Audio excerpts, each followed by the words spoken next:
To enable or disable Android Beam in Samsung Galaxy S9 or S9 Plus. Open Settings. From a home screen, swipe up or down from the center of the display to access the apps screen. Tap Settings.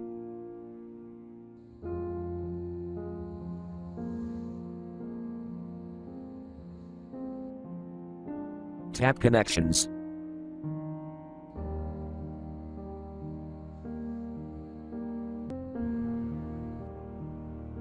Tap NFC and Payment.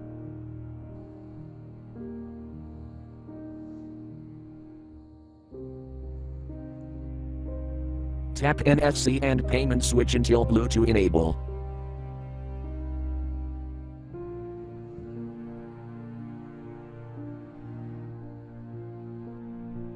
Tap Android Beam switch until blue to enable, or tap until gray to disable.